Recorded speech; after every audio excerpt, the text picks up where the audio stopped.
My name is Marisa, but most people call me Mari. Hi, my name is Paul. Most people call me Paul. He's cute, right? That's my husband. Together we served in the Peace Corps as a married couple. But we had different motivations for why we wanted to become volunteers. For me, it was a really personal reason. I was abandoned at an orphanage in Colombia when I was just a baby, and a few weeks after my 3rd birthday, I was adopted, brought to the United States, and I grew up in the Boston area. So thinking about my birth mother is really one of the motivations for why I joined the Peace Corps. For me, it's a story about privilege. The privilege of growing up in a safe community next to a good public school, the privilege of the color of my skin, the privilege of my gender. I joined Peace Corps in order to use this privilege to help others. So we were placed in a rural fishing village on the coast of Ecuador called Palmar. Seriously, it was named for us, Palmar.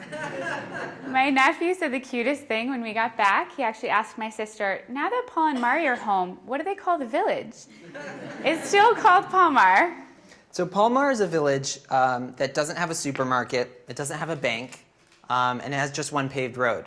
We lived on the beach in an apartment with no hot water or reliable electricity. But it was beautiful. This is our view from our bedroom window. And we would watch the fishermen unload their daily catch from the beach. There, we felt like celebrities. It's true. It's the kind of place where you could walk down the street and see a stranger's birthday party, get invited in, and then be treated like the guests of honor. It's also the kind of place where a television crew comes to do a story about your town, and they want to interview you because you're the only gringos who live there. You've probably heard the expression that you should walk a mile in someone's shoes. Well, Peace Corps is the opportunity to live in those shoes, or flip-flops. Peace Corps is unique from a lot of other development agencies because you're living at the same economic level as the people you're working with. And for us, that gave us a really unique perspective into what it was like to live there. 2 days without hot water, that's camping. 2 months without hot water, that's a community service trip.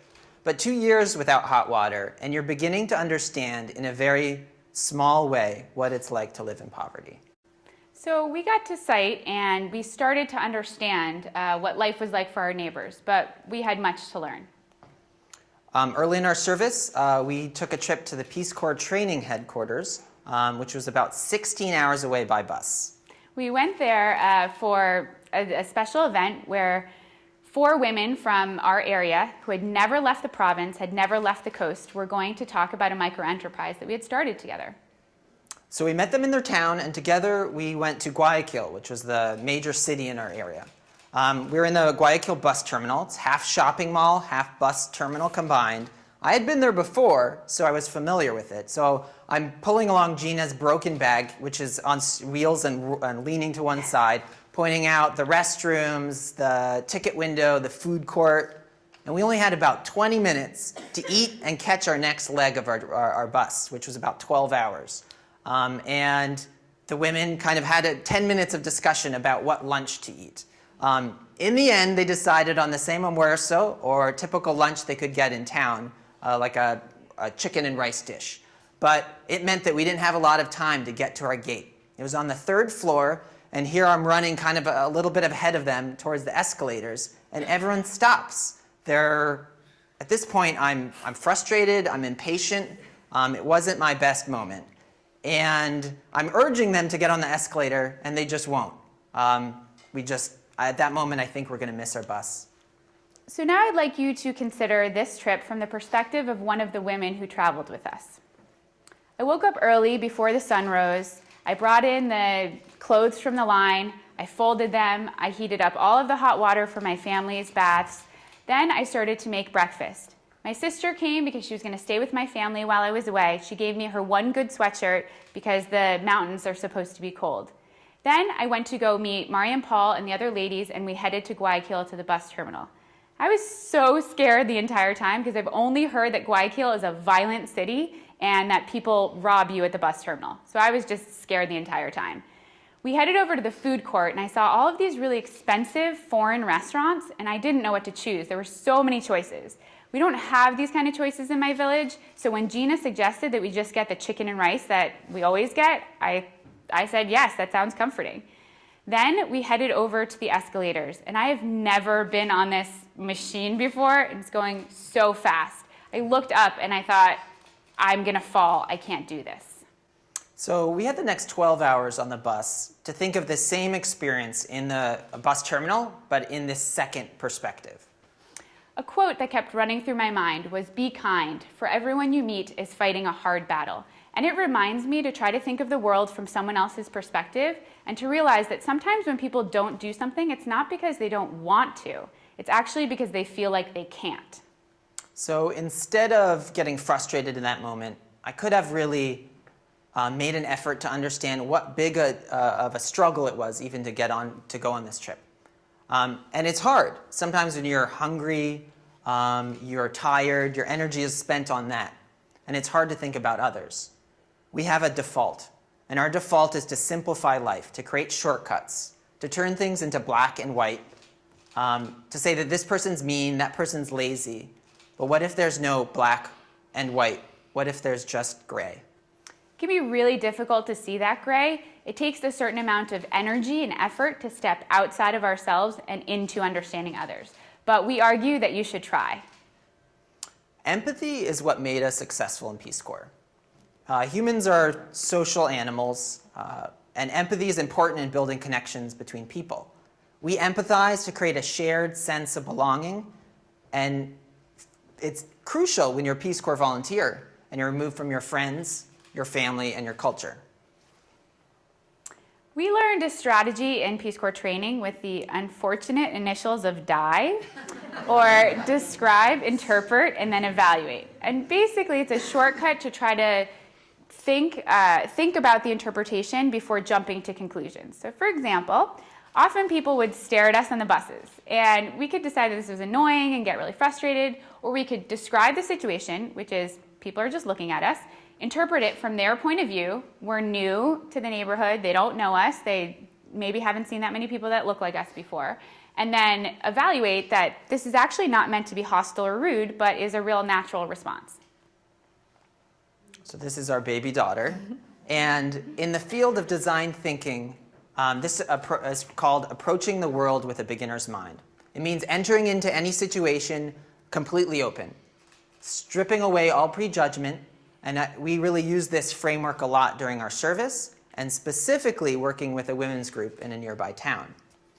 I started working with the women's group as a side project. They'd actually had a Peace Corps volunteer living there for 2 years named Jessica, but we only really overlapped with her for 2 weeks.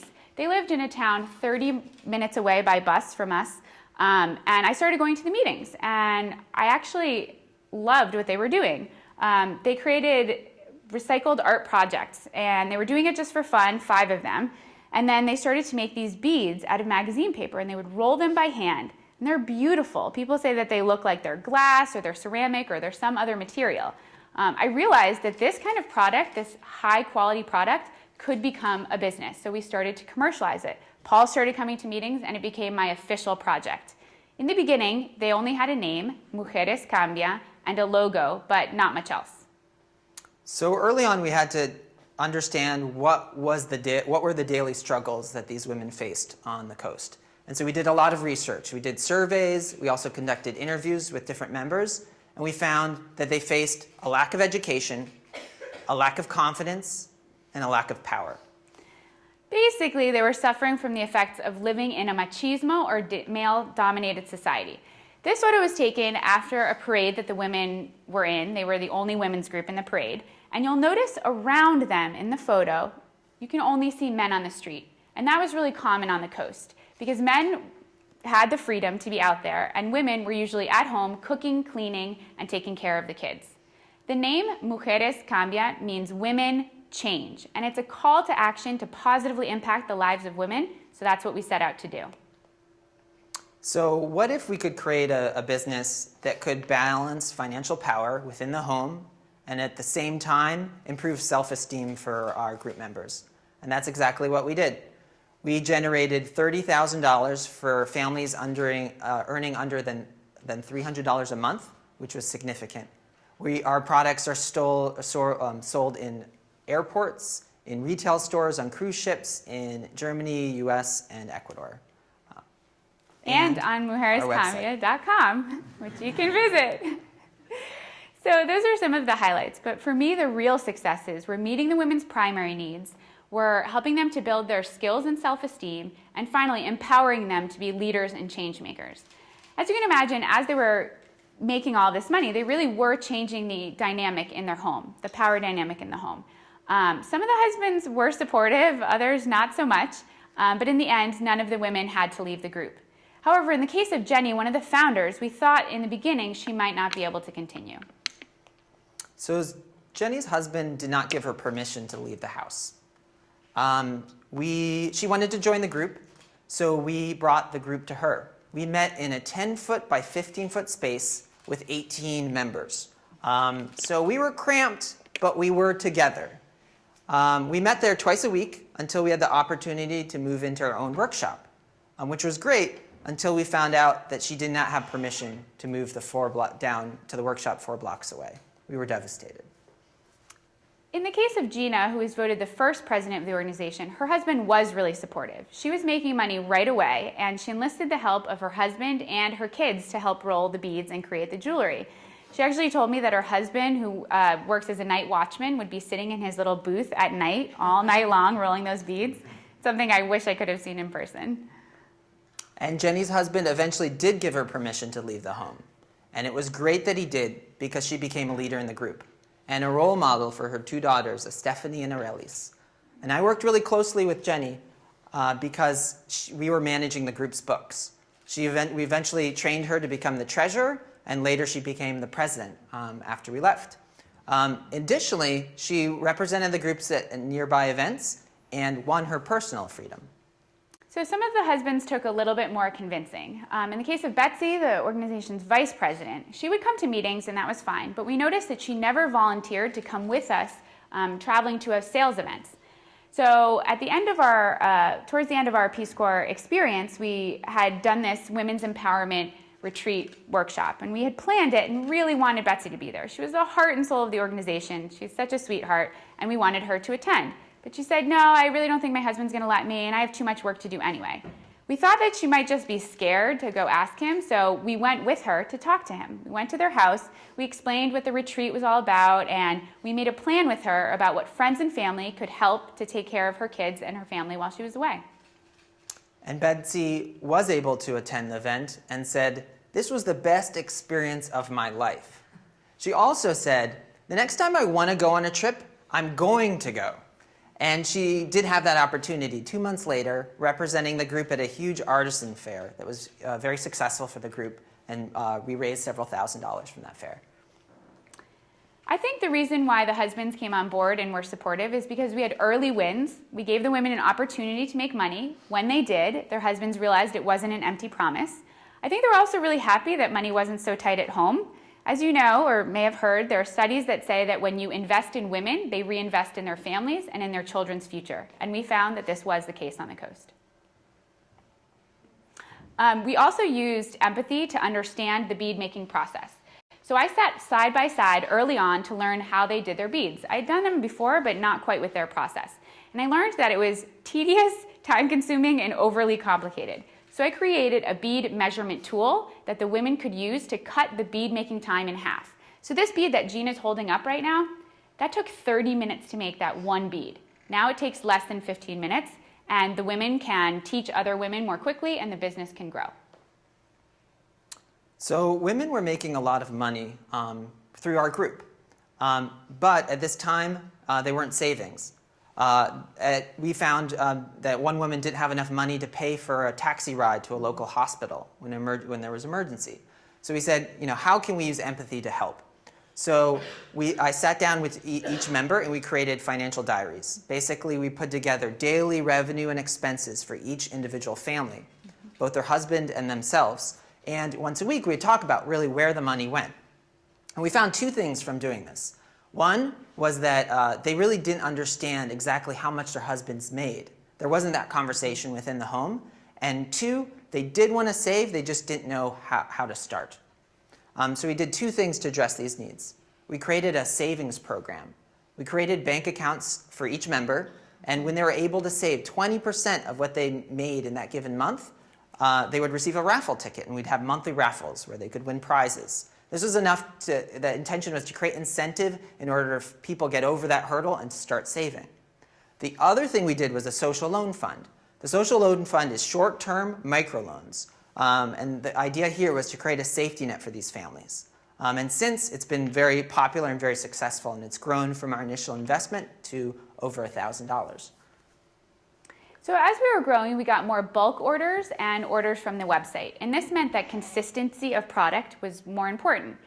And we learned from working with the women that they were very visual and that they would appreciate having photos. So this is actually an internal catalog of the top 10 designs at the time. And these different styles, we took photos of them, we nicknamed them, so each necklace has a name, and we also detailed the number and the size of the beads. I know it's in Spanish, but it's talking about the beads. And so these kinds of shortcuts really helped to understand, helped us to communicate with them which products we needed to make. This is a dos amigos, so you may know that means two friends, and it's easy to remember because it has the two strings. The one that I'm wearing, this one, is called a cascada, which means waterfall, and it's meant to look like the foam at the bottom of a waterfall. So it's these kinds of shortcuts and organic changes that came up with working with the women that really helped to have a consistent product over time. So another thing that we found when we were growing this business was that the business logic, managing orders, inventory, and our products became more difficult. So I was looking at how could technology help in this situation. Now, women were not comfortable with computers. They didn't have smartphones. So we looked at using dumb phones, basically phones that they could interact with just a text message. I built a database that they could interact with, both with their cell phone and through the web. We would communicate new sales to the members by cell phone, and they would be able to interact with the database, text in new updates with their phone. In addition, we looked at how the intake procedures of the group as well, and how you conduct quality review and what different stages you would have within an intake procedure. So here, Elba's leading a process. Processes are reviewed based for quality, entered into a database, and photographed. So this type of formality of receiving products really helped create and improve the consistency and quality of what we did. So those are some of the ways that we used empathy in understanding and meeting the women's true needs. But we're not the only people talking about empathy. Daniel Pink, one of my favorite authors, in his book, A Whole New Mind, talks about the 6 essential aptitudes that we all need to master in the 21st century economy of ideas. And empathy is right there on that list. Ashoka is teaching empathy at a very young age within the schools. Their goal is to teach empathy along math, sciences, and languages. Roots of Empathy is a program that actually brings these babies into schools all across the world, including here in DC, and they call the babies the teachers, because the babies are the ones that teach the school children how to see from their perspective and be more empathetic. Here's an example of what one student learned from his experience. He said, "When my friend is scared of the slide, I will help him." I love it. Empathy is about self-reflection. And there's lots of ways that we can increase our empathy. One is to travel, another is to read. Just released last year in the Journal of Science, that reading improves empathy. Another good example of keeping things in perspective is the Miniature Earth Project.